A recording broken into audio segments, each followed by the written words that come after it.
Olá, irmãos, olá com todos, graça e paz. Estamos aqui mais um estudo da nossa confissão. Estamos no capítulo 20, vamos até o 32, né? Esse capítulo aqui fala sobre o Evangelho, a extensão da graça. É um capítulo bem curtinho. Ele fala, dá mais um resumo do que a gente já falou, né? E fala um pouco da exclusividade do Evangelho. Vamos ler um pouquinho para a gente entender. Então, ele começa assim, fala sobre o pacto das obras foi quebrado pelo pecado e se tornou inútil para conduzir a vida. Mas Deus foi servido prometer Cristo, o descendente da mulher, como meio de chamar os eleitos e gerar neles fé e o arrependimento. Nessa promessa, a essência do evangelho foi revelada, o que tornou-a eficaz para a conversão e salvação de pecadores. Então, algumas referências que a Bíblia nos dá, Gênesis capítulo 3, verso 15, né? A gente já falou bastante sobre isso. Porém, inimizade entre ti e a mulher, entre a tua descendência e o de seu descendente. Este te ferirá a cabeça, e tu lhe ferirás o calcanhar. Apocalipse 13:8 fala sobre e adorá-la-ão todos os que habitam sobre a terra, aqueles cujos nomes não foram escritos no livro da vida do Cordeiro, que foi morto desde a fundação do mundo. Então, essa quebra, né, desse pacto de Adão, né, essa quebra, quando ele pecou, né, na verdade, ela não foi uma quebra de um pacto de obras, né, mas uma quebra da graça de Deus. Esse pacto, todos os pactos de Deus são pactos graciosos de Deus, né? É Deus se relacionando com o ser humano. E essa quebra de Adão, como a gente já viu, né, tantas vezes, foi uma afronta e uma revolta pessoal contra a graça da pessoa de Deus. Então, Adão e Eva, eles foram confrontados pela pessoa de Deus, a gente vê isso no capítulo 3 de Gênesis, e o julgamento pronunciado contra eles foi específico, foi pessoal. Então, a gente tem a lei natural, né? Essa lei não é uma lei pessoal. Então, se eu coloco a minha mão acidentalmente ou não no fogo, ou contra alguma coisa quente, se eu sou queimado, não faz diferença o que eu sou, se eu sou velho, se eu sou novo, se eu sou crente, se eu não sou crente, eu vou ser queimado do mesmo jeito. Então, a maldição de Deus, né, para violação daquele pacto, daquela da desobediência, né, era uma maldição pessoal específica. Ela afeta toda a criação. Nós vimos isso como em Adão todos nós somos feitos culpados, todos nós esse pecado refletiu em todos nós, né? Desde o nascimento nós nascemos em pecado nos concedeu a nossa mãe, como escreve Davi nos seus Salmos. Então todos os homens foram afetados e cada um de uma forma diferente, mas todos nasceram em pecado. Então essa maldição sobre a Eva, ela não é a mesma que foi posta sobre Adão. Eles tiveram também maldições diferentes. A gente vê que é, nesse sentido, né, a Eva teve a maldição que ter dores de parto, né, e Adão teve a maldição do trabalho, vai ter que trabalhar com suor, e Deus amaldiçoou a terra também, maldita é a terra por causa do seu pecado. Então, eles sofreram igualmente por causa do pecado e da morte, né, mas nessa estrutura diferentes, nós temos essas diferenças específicas, né. Então, o julgamento é particular e pessoal. O pacto é sempre somente instituído pela graça de Deus, é sempre Deus. Ele é sempre um pacto de lei. Todos os pactos de Deus são pactos desse sentido, são pactos graciosos e todos eles têm lei. E então, eles são uma forma de lei e eles sempre requerem obras. A gente já viu, né? Ficou claro que nada disso faz um pacto ser de obras, mas todos eles têm obras envolvidas no pacto geral de Deus, né, que é o pacto do evangelho. As obras, elas têm o papel elas são consequência, como a gente já viu, elas não salvam ninguém, elas não justificam ninguém, elas não tornam ninguém justo para Deus. A gente já viu isso com é, com tanto tempo, né, que a gente se decorreu sobre isso. Então, esse pacto de obras, o que que ele quer dizer? Ele se limita a isso, seja um pacto gracioso de Deus. A salvação sempre foi pela fé. Em resumo, é isso. Então, essa maldição sobre a serpente, que a gente vê também em Gênesis capítulo 3, versos 14 e 15, ela prepara o palco da história, né, para a história da redenção. Nós vemos alusões óbvias sobre isso no Novo Testamento, em lugares, por exemplo, Lucas 10, 19, Romanos 16, 20. Mas a partir desse ponto, né, o livro de Gênesis, ele fala muito disso, da inimizade entre a descendência da semente, e isso acaba caracterizando todo o Antigo Testamento. A gente vê que tudo isso, toda a história ela se revela nisso, né, das duas gerações, os filhos de Deus e os filhos dos homens, né, os filhos da perdição e os filhos da bendição de Deus, né, a semente da mulher, e que esmaga a cabeça da serpente, e isso foi consumado, né, no Senhor Jesus. A gente vê que todo o Antigo Testamento ele conta essa história, dessas duas linhagens, e que o Senhor Jesus viria e cumpriria todas essas coisas. A gente já viu também sobre os símbolos, né, todos os símbolos do Antigo Testamento, tudo isso apontava para o Senhor Jesus. Então, nessa promessa, né, nessa promessa aqui sobre a esmagação, né, essa esmagação da cabeça da serpente já fala da salvação pela fé salva, ela resume o evangelho, né? O evangelho já é pregado ali, falando que era Deus que ia fazer isso, e sempre foi assim. E essa promessa, ela se refere a Cristo, né? A promessa referente a Cristo e a salvação através dele, somente é revelada pela palavra de Deus. As obras da criação ou da providência, bem como a luz da natureza, não fazem mais do que uma apresentação genérica e obscura de Cristo e da graça através dele, muito menos do que o necessário para que os homens destituídos da revelação de Cristo pudessem alcançar fé salvadora ou arrependimento. Então, Romanos 1,17, visto que a justiça de Deus se revela no Evangelho, de fé em fé, como está escrito, o justo viverá pela fé. Romanos 10, 14, 15 e 17. Como, porém, invocarão aquele em quem não creram? Ou como crerão de quem nada ouviram? E como ouvirão se não há quem pregue? E como pregarão se não forem enviados? Como está escrito: quão formosos são os pés daqueles que anunciam boas novas, né, coisas boas. E assim a fé vem pela pregação e a pregação da palavra de Cristo. Provérbios 29, 18, não havendo profecia, o povo se corrompe, mas o que guarda a lei, esse é feliz. Isaías 25, 7, destruirá neste monte a cobertura que envolve todos os povos e o véu que está posto sobre todas as nações. Isaías 60, 2 e 3, porque eis que as trevas cobrem a terra e a escuridão os povos, mas sobre ti aparece resplandente o Senhor, e a sua glória se vê sobre ti. As nações se encaminham para a tua luz, e os reis para o resplendor que te nasceu. Profecia sobre o Senhor Jesus, né? Aqui um pouco sobre essa revelação geral, a gente já estudou sobre isso, mas só para a gente lembrar um pouco, né? O Salmos 19, Romanos, na verdade, cita esse salmo, né? Os céus proclamam a glória de Deus e o firmamento anuncia as obras das suas mãos. Um dia discursa sobre outro dia e uma noite revela o conhecimento da outra. Não há linguagem nem palavras e deles não se ouve nenhum som. No entanto, por toda a terra se faz ouvir a sua voz e as suas palavras até os confins do mundo. Então a gente vê que de acordo com essa passagem, né, a existência e o poder de Deus, eles podem ser vistos claramente através da natureza. A gente já viu isso como Deus se revela, né, Deus, as formas que Deus se revela e a própria ordem das coisas, né, os detalhes, né, essas maravilhas, elas falam da existência de um Criador poderoso. Todas essas coisas apontam para o Criador. A gente tem aquele hino maravilhoso, né, quão grande és tu, quão grande é o Senhor. A gente contempla a natureza, a gente vê o Senhor em tudo, todas essas coisas. A gente vê por essa revelação também, ela é, como eu falei, Romanos cita esses salmos, e Romanos 1:20 fala assim: porque os atributos invisíveis de Deus, assim o seu eterno poder, como também a sua própria divindade, claramente se reconhece desde o princípio do mundo, sendo percebidos por meio das coisas que foram criadas. Tais homens, por isso, são indesculpáveis. Então, na mesma linhagem que o Salmo 19, né? Romanos aqui ensina que o poder eterno e a natureza divina de Deus, claramente, eles são reconhecidos na revelação de Deus na natureza, eles são percebidos na criação. Então não há nenhuma desculpa para negar esses fatos. É isso que vai calar a boca de todas as pessoas. A Bíblia fala que naquele dia ninguém vai poder abrir a boca para nada. Ah, mas eu não conhecia, ah, mas eu não estava lá, nunca ouvi o evangelho. Não. Essas coisas fazem os homens indesculpáveis.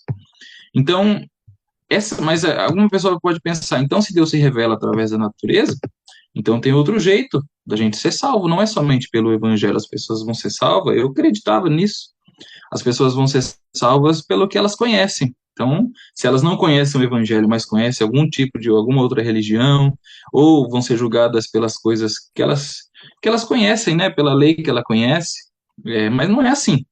A nossa salvação, ela vem somente pelo Evangelho. A gente vai ver um pouco mais disso. Então, essa revelação, né, de Deus na natureza, ela não fornece nenhum outro caminho para a salvação.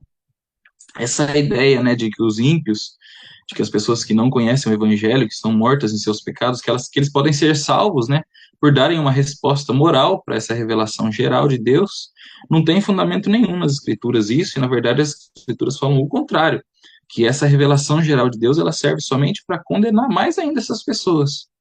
E, na verdade, não passa de uma outra forma de salvação pelas obras, né? O homem, ele é um termo, o que a gente pode usar, ele é viciado em salvação pelas obras. O homem sempre está querendo fazer alguma coisa. A gente vê, eu já falei isso algumas vezes, que a diferença, né, do cristianismo bíblico para as outras religiões resumidamente, é isso. Todas as religiões, elas falam do homem fazer alguma coisa, do homem buscar Deus, do homem ir atrás de Deus, do homem fazer as coisas com seu poder, e o cristianismo bíblico fala que o homem é incapaz de fazer isso, que as obras do homem são todas caídas, são todas pecaminosas e não pode alcançar Deus, por isso que a gente precisa de um Salvador. Então, tudo isso prepara esse palco para o Senhor Jesus, que é o ator principal dessa história toda. E a manifestação de Deus, então, nessas coisas que foram criadas, é a razão pela qual ninguém será capaz de se queixar no dia do juízo. E não vão poder dizer, eu não conhecia Deus, por que que está me condenando? Eu não te conhecia? Não. A Bíblia fala claramente que não existe, não tem como. Isso não tem como, porque se revela claramente, Deus se revela claramente, se faz clara a sua revelação na natureza. Então, se a gente for olhar por esse ponto, né, não existe nenhum ateu, porque todos conhecem Deus, como Deus se revela claramente. Ninguém vai poder falar que eles não conheciam a Deus, todos conhecem a Deus. Eles não reconhecem, né? Nesse livro de Romanos fala que, ao invés de eles adorarem o Criador, eles adoram a criação mais do que o Criador. Então, esse que é o pecado, e é assim que eles acabam se intitulando ateus, né? Porque eles negam o Criador, eles não. Eles sabem que existe um Criador, mas eles reprimem isso, e com isso vem a sua condenação. Então, por isso, um ímpio que nunca ouviu o evangelho, ele vai ser condenado no dia do juízo como resultado dessa manifestação, dessa rebeldia do seu coração contra o Criador.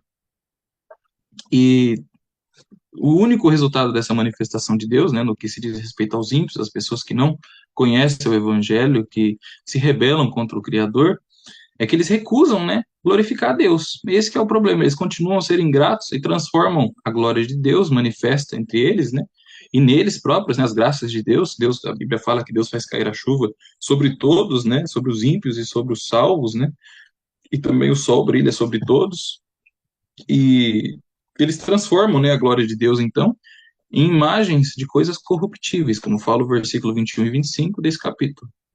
Então, de um modo simplificado, isso significa que a idolatria, né, dos ímpios não é uma busca pelo Deus que eles não conhecem, ou uma tentativa, né, que embora seja problemática, de encontrar Deus. Não, não é isso. Mas é um afastar. Eles estão se afastando mais ainda de Deus, a quem eles conhecem. Eles conhecem Deus pela natureza, mas eles se rebelam contra esse Deus e criam imagens de deuses falsos. E adoram esses deuses falsos e claramente eles se distanciam mais ainda do Deus verdadeiro. Então, de acordo com Romanos 1, eles não estão procurando a verdade, não é? A gente vê muita gente falando, não, eles estão procurando a verdade, eles estão tentando, né? Mas não é assim. Eles estão suprimindo a verdade. O verso 25 fala isso. A sua filosofia, né, a sua religião, elas não representam um pequeno princípio de verdade, não tem um pouquinho de verdade, ou não tem um amor pela verdade, mas eles, na verdade, estão recusando e abandonando a verdade, por isso eles só podem ser culpados. E a Escritura confirma isso quando ela deixa claro também que a salvação é somente por meio da pregação do Evangelho.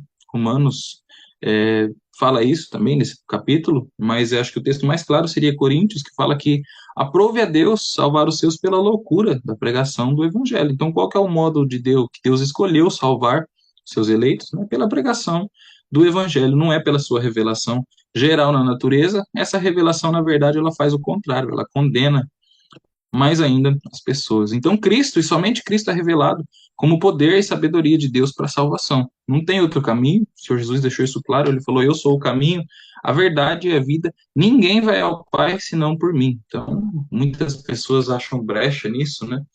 Mas quando ele fala que ninguém vai ao Pai a não ser por ele, esse ninguém significa Ninguém, né? Não tem exceção. Ninguém é ninguém. Então, essa revelação geral de Deus, né? Ela serve somente para aumentar a culpa daqueles que não ouvem ou não creem no Evangelho. Ensinar outra coisa, a não ser disso, é negar que o sangue de Cristo e a sua obediência perfeita como o único caminho para a salvação. E acaba isso terminando numa zombaria, numa blasfêmia contra a cruz do Senhor Jesus. Você está dizendo que Deus não sabe o que ele fez, que o Senhor Jesus veio, mas esse não é o único caminho. Não precisava nem ter vindo, na verdade, se tem outros caminhos, não precisava nem ele ter vindo aqui e sofrer tudo o que ele sofreu, né? E a confissão continua falando que a revelação do evangelho para pecadores, para nações e indivíduos que tem sido feita, muitas vezes e de muitas maneiras, com a adição de promessas e preceitos de obediência, é devida unicamente à vontade soberana e ao beneplácito de Deus. Então, a revelação do Evangelho não está ligada, em virtude de alguma promessa, ao devido bom uso das linguagens humanas à luz da revelação comum recebida sem o Evangelho, porque jamais ninguém conseguiu e nem poderá conseguir tal coisa. Então, consequentemente, em todas as eras, a pregação do Evangelho tem sido feita em grande variedade de extensão ou limitação, a indivíduos e às nações, de acordo com o conselho da vontade de Deus.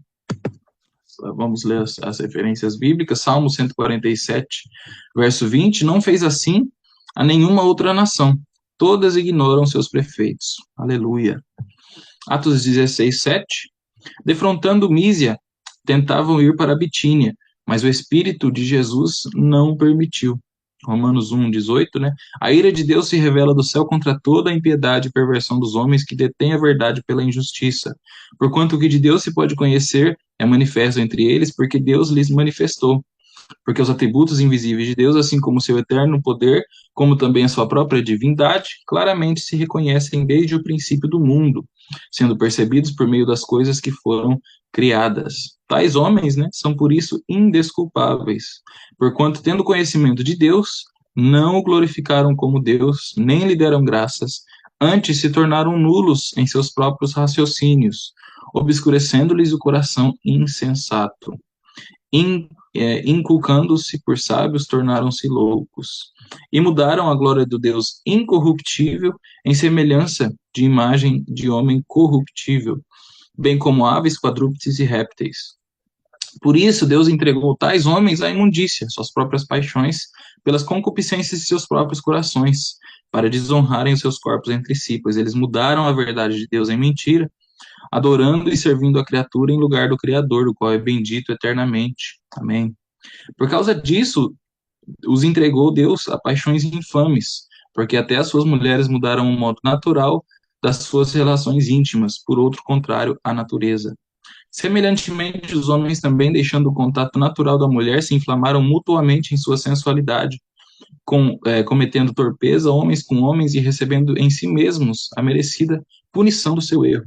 E por haverem desprezado o conhecimento de Deus, o próprio Deus os entregou a uma disposição mental reprovável para praticarem coisas inconvenientes, cheios de toda injustiça, malícia, avareza e maldade, possuídos de inveja, homicídio, contenda, dolo, malignidade, sendo difamadores, caluniadores, aborrecidos de Deus, insolentes, soberbos, presunçosos, inventores de males, desobedientes aos pais, insensatos, pérfidos e sem afeição natural e sem misericórdia. Ora, conhecendo eles a sentença de Deus, de que são passíveis de morte os que tais coisas praticam, não somente as fazem, mas também aprovam os que assim procedem. Como é que surge todos esses pecados, né? Isso é interessante, como é que surge todas essas coisas? Porque as pessoas adoram mais a criatura do que o Criador, e porque Deus, como uma condenação, entrega essas pessoas às suas próprias paixões. Então você quer esses pecados aí? Então você está entregue a eles. E Deus entrega essas pessoas, deixa eles a quem, né? E é interessante, partindo disso, né? É interessante a gente entender que então é Deus quem salva, não depende da gente. A confissão fala disso aqui, né? Que não tá a salvação de ninguém não está ligada ao uso das habilidades humanas, né? Deus não revela a esse e não a outro porque ele é mais esperto, porque ele é mais inteligente. Então se a gente for fazer as perguntas, por que que você é salvo e ele não? Ah, porque eu criei e ele não. Tá, mas por que que você creu e ele não creu? Ah, porque eu ouvi e ele não ouviu. Mas por que que você ouviu e ele não ouviu? Então você vai fazendo essas perguntas e você chega até o final. Algumas pessoas ela têm a audácia, né, de falar, não, no final não tem como, eles não ficam sem escapatória, eles acabam falando, não, porque eu fui mais humilde, porque eu fui melhor, porque eu tive mais humildade, mas Deus é claro, né, todos pecaram, todos, não há quem busque a Deus, então isso é impossível, isso na verdade é uma blasfêmia contra Deus, isso na verdade é uma arrogância sem fim, então não depende, não está ligado na nossa habilidade, né, na verdade a Bíblia fala o contrário, que Deus escolheu as coisas que não eram ao invés das que eram, escolheu as coisas loucas do mundo, né, para confundir as sábias, escolheu. Paulo fala que onde abundou o pecado, superabundou a graça. Então, quando a gente fala isso, a gente acaba contradizendo as escrituras, né? Então, quando Deus elege alguém para salvação, ele não está se baseando, não faz isso, né, se baseando nos méritos da pessoa eleita. A gente viu que Deus elegeu antes da fundação do mundo, e então Deus não elegeu por prever qualquer fato positivo. Ele não olhou lá na frente e falou: o Gabriel eu vi que ele ia crer, então então eu vou eleger ele. O Gabriel eu vi que ele ia ser bom, eu vou eleger ele. Não, Deus viu que o Gabriel era um pecador, maldito, miserável, e pela graça dele, né, como aprove a ele, porque ele quis, ele decidiu escolher os pecadores. Então não está baseado em nada que a gente faz de bom, né? Na verdade, tudo que a gente tem são trapos de imundícia, como a gente já viu. Então, Deus escolheu segundo a sua própria vontade livre e soberana. Se Deus dependesse de alguma coisa que ele visse em alguma pessoa, né, a vontade dele deixa de ser livre. Ele está escolhendo baseado em alguma coisa, né, não livremente. João Calvino, né, fala um pouco disso. Ele diz que se Deus escolheu nós para que fôssemos santos, então ele nos escolheu por ter previsto o que seríamos, que a gente seria isso. E são duas coisas contrárias, que os fiéis tenham a sua santidade pela eleição e que a santidade de suas obras tenham sido eleitos. Então, Calvino está falando sobre a causa e a consequência. A nossa santidade, ela é uma consequência da nossa salvação, ela vem depois. A nossa santidade acontece porque nós fomos salvos, e não nós fomos salvos por causa da nossa santidade, é isso que ele está falando. Então ele pergunta, como concordar que o que é efeito da eleição tenha sido a causa da eleição. Então, quando a gente não tem como misturar, são duas coisas opostas, ou é causa ou é consequência. E, de fato, não há nada no ser humano que o faça merecedor da eleição, de modo que, se não fosse a ação graciosa de Deus, estaríamos todos perdidos. Então, por isso, a gente pode afirmar, com base nas Escrituras, né, que somente o Senhor opera na salvação do homem. Nunca, nós não convencemos ninguém. Nós somos chamados para pregar o Evangelho. A gente prega o Evangelho. Tem uma fala, se eu não me engano, foi Spurgeon que falou que o Evangelho é como um leão. A gente não precisa defender ele, a gente só precisa soltar ele. Nós só precisamos pregar e Deus faz todo o papel segundo lhe apraz. E isso se resume muito, né, a doutrina que a gente já falou sobre o monergismo, né, que, mais uma vez, resumidamente, é aquilo que eu falei sobre a diferença das religiões, né, nós temos o sinergismo, que Deus e o homem, eles trabalham junto na questão da salvação, então o homem ajuda Deus, alguns falam que Deus faz 90%, o homem faz 10%, aí tem outras pessoas que já revertem, que o homem faz a maioria e Deus só ajuda um pouquinho. Isso é sinergismo, ou seja, são duas pessoas, são dois lados trabalhando para a salvação. Mas nós cremos, né, a Bíblia nos fala do monergismo, que Deus faz todas as coisas. Então esse termo indica que somente uma pessoa, somente uma parte realiza a obra da salvação, seja Deus. E nesse sentido, é Deus que predestina, Deus que chama, Deus que justifica, Deus que glorifica, como a gente vê em Romanos 8, 29 a 30. Então Deus faz todas essas coisas, ele predestina, ele chama, ele justifica e ele vai glorificar. E essa questão fala da ordem de salvação, né, do Ordo Salutis, que foi um tema é, muito ardido na Reforma, né, muito falado na Reforma. Na verdade foi o âmago de toda a Reforma, né, a ordem da salvação, e a pós-Reforma também foi uma discussão muito grande que teve, qual seria essa ordem, né, se Deus primeiro viu e depois predestinou, se ele predestinou independente de ver qualquer coisa, e esse foi a discussão da Reforma, e ao longo da história do cristianismo também. Então, aqueles que o Senhor predestinou para a salvação serão um dia chamados de modo eficaz, e ainda que resistam por um determinado tempo, como a gente já viu, enfim, virão até o Senhor. Como o Senhor Jesus disse, as minhas ovelhas ouvem a minha voz e elas vêm até mim. Então, não tem dúvida que as ovelhas ouvem o Senhor Jesus e elas vão, elas respondem ao chamado. A gente vê, por exemplo, o exemplo de Paulo, isso pode acontecer, que ele estava resistindo. Então o homem resiste, mas ele perde, né? No final ele sempre vai perder. O Senhor, Deus fala para o Senhor Jesus fala para Paulo, fala, Saulo, Saulo, duro é para ti recalcitrar contra os meus aguilhões, ou seja, você está resistindo, você está lutando, mas isso é difícil para você, você não vai conseguir, você não vai chegar em lugar nenhum. Então, quando a gente crê, né, as ovelhas vão até o Senhor Jesus, então eles são declarados justos diante de Deus e são libertos de toda condenação e culpa. Tudo isso, claro, pelo sacrifício do Senhor Jesus, e por fim serão glorificados e habitarão com Deus em um novo céu e uma nova terra. Isso aqui parece uma coisa simples, né? Parece uma coisa tá, sem muita relevância, mas isso é um assunto central da nossa fé, isso é uma coisa inteiramente importante. Se a gente reverter um pouquinho alguma dessas coisas, né? Se Deus precisou ver que alguma pessoa ia merecer a salvação, então a gente já destrói todo o cristianismo, toda essa corrente bíblica, tudo que a gente tem estudado, tudo isso é destruído. Por isso que esse é um assunto extremamente importante. É Deus quem salva do começo ao fim, nós não merecemos. Então, essa doutrina, né, resumida, a gente resume no monergismo, né, na palavra monergismo, né, é uma doutrina bíblica que impacta o modo que a gente lida com o evangelismo, né? O modo como a gente evangeliza as pessoas. Então, sendo Deus o autor e consumador da fé, como a gente vê em Hebreus 12, 2, e responsável, né? O Deus responsável por efetuar em nós tanto querer como realizar, como nos diz Filipenses 2,13, não cabe então a gente, quando a gente prega o evangelho, fazer uso de palavras vazias, né, de jargões, e não cabe a gente tentar convencer o incrédulo, o morto, até porque ele é morto. Morto não tem, a gente não tem como convencer o morto, a gente não pode chegar numa pessoa morta e tentar convencer ela. Só Deus pode fazer isso, porque ele é o autor da vida, ele é todo poderoso, nós não somos. Então, ao contrário, a exposição clara da verdade deve ser a nossa prioridade. Nós devemos pregar a verdade, pregar a Bíblia, pregar a verdade como ela é, sem tentar enfeitar. Ah, não, mas eu vou ofender a pessoa se eu falar isso.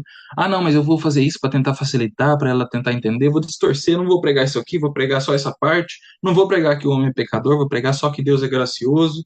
E isso, na verdade, no final é um falso evangelho.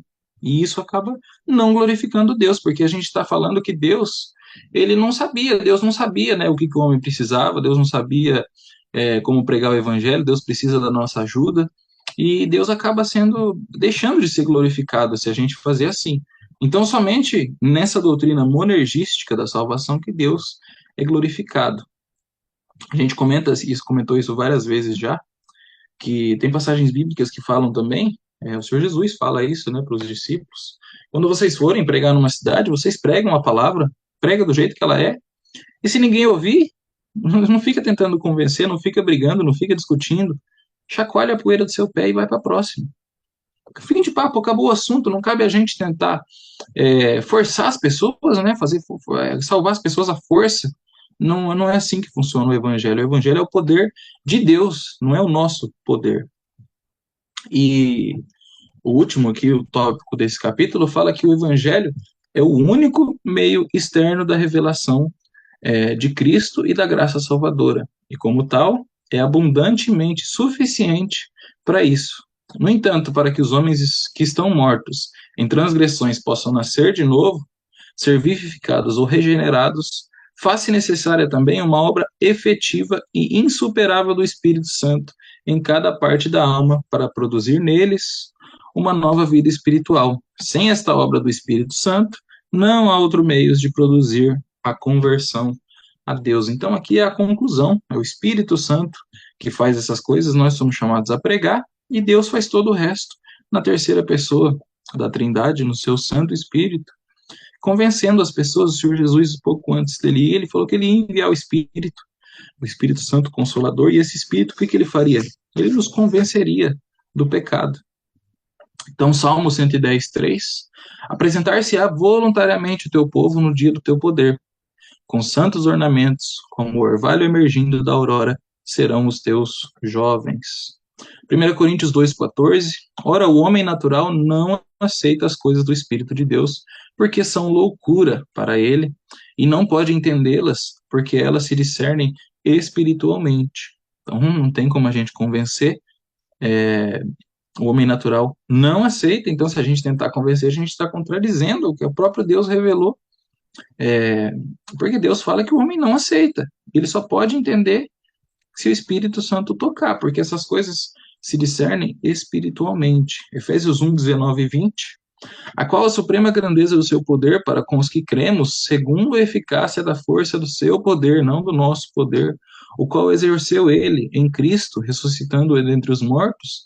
Então, esse mesmo poder que Deus ressuscitou Cristo dentre os mortos e fez-o assentar na sua destra, né, na sua direita, nos lugares celestiais.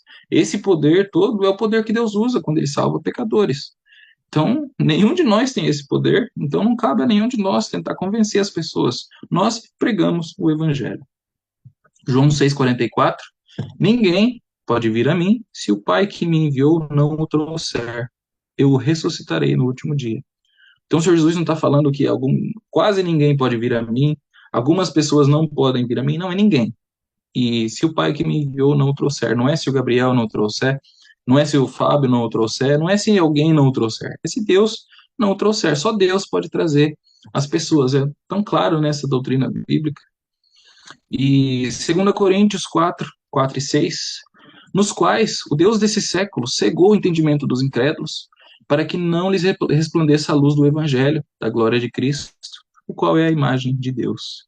Porque Deus que disse, das trevas resplandecerá a luz, ele mesmo resplandeceu em nossos corações para a iluminação do conhecimento da glória de Cristo, da glória de Deus na face de Cristo. Então é Deus quem salva e ele salva pelo Evangelho. Então nós sabemos, já ficou claro, né, que somente através da pregação da verdade, né, do Evangelho, que Deus salva pecadores. Isso é claramente, a gente vê, por exemplo, em Romanos 10, 14, que fala: como, pois, invocarão aquele quem não creram? E como crerão aqueles de quem não ouviram, né? E como ouvirão se não há quem pregue? Então esse é o meio que Deus escolheu para salvar os pecadores. A verdade, né, sobre a pessoa de Cristo deve ser proclamada, e à medida que ele é proclamado, as suas ovelhas ouvem a sua voz e lhe seguem. Todas as suas ovelhas serão eventualmente trazidas, né, sobre a pregação do verdadeiro evangelho. E o Espírito, né, o Espírito Santo, então dará vida espiritual para essas pessoas. E isso vai resultar no que eles terão ouvidos para ouvir e olhos para ver o Senhor Jesus, para ouvir a sua voz e vir até ele, né, como ele falou. Então, se dependesse da gente, né, se eles fossem ouvir a nossa voz, então nós que seríamos os pastores dessas pessoas, mas nós vemos que o Senhor Jesus, ele é o bom pastor, ele é o pastor, o supremo pastor. Então, assim permanece a pergunta, né? Então, se Deus salva pecadores, será que Deus salva, né, pecadores sob a pregação de um falso evangelho ou de um evangelho um pouquinho parecido, um evangelho com um pouquinho de distorção? Mas, na verdade, por trás dessa pergunta tem outra pergunta que a gente deve responder primeiro. Qual que é o Cristo que está sendo pregado? Então, a gente vê é, muitas igrejas dos nossos dias, né? Muitas seitas que se dizem igreja, a maioria, né? Infelizmente, que as pessoas nessa igreja, elas creem, dizem crer no evangelho, elas falam de Deus, falam da graça de Deus, falam de todas essas doutrinas, mas quando você pergunta para elas, né, qual que é o Cristo que elas seguem, você vê que não tem nada a ver com o Cristo das Escrituras, é um outro Deus, é um outro Cristo. Então, será que essas pessoas podem ser salvas, né, porque elas são humildes, porque elas são sinceras, porque elas estão tentando, né? Será que Deus salva alguém através, por exemplo, de Maomé? Porque aquelas pessoas só têm Maomé na revelação delas, não tem esse evangelho nessa, com todos esses detalhes. Então, Joseph Smith, Ellen White, será que essas pessoas vão ser salvas por essas pessoas, né? Qualquer um que entende a palavra de Deus sabe que somente nós temos um verdadeiro Cristo e só ele pode salvar, e ele salva pecadores. João, por exemplo, 14,6, ele é o caminho, a verdade e a vida. E como que a gente sabe, então, qual que é o Cristo? Pelas Escrituras. O Senhor Jesus, ele não escreveu nada, pelo contrário, ele mandou seus apóstolos escreverem, então esse é o único relato que a gente tem do Senhor Jesus, esse é o único relato fiel, digno, essa é a palavra de Deus, é o que Deus escolheu revelar para nós. Então, se qualquer outro Cristo, além do Senhor Jesus, né, o Senhor Jesus da Bíblia, esse Senhor Jesus das Escrituras, se qualquer um outro é pregado, isso não é diferente de ouvir uma história sobre Maomé ou sobre qualquer um outro falso profeta da história. Então, a grande tragédia, né, dos nossos dias é que as igrejas, por todo o mundo, Eles usam até a Bíblia que a gente usa, mas eles pregam um Jesus diferente, um Cristo diferente. Eles não pregam o Cristo das Escrituras.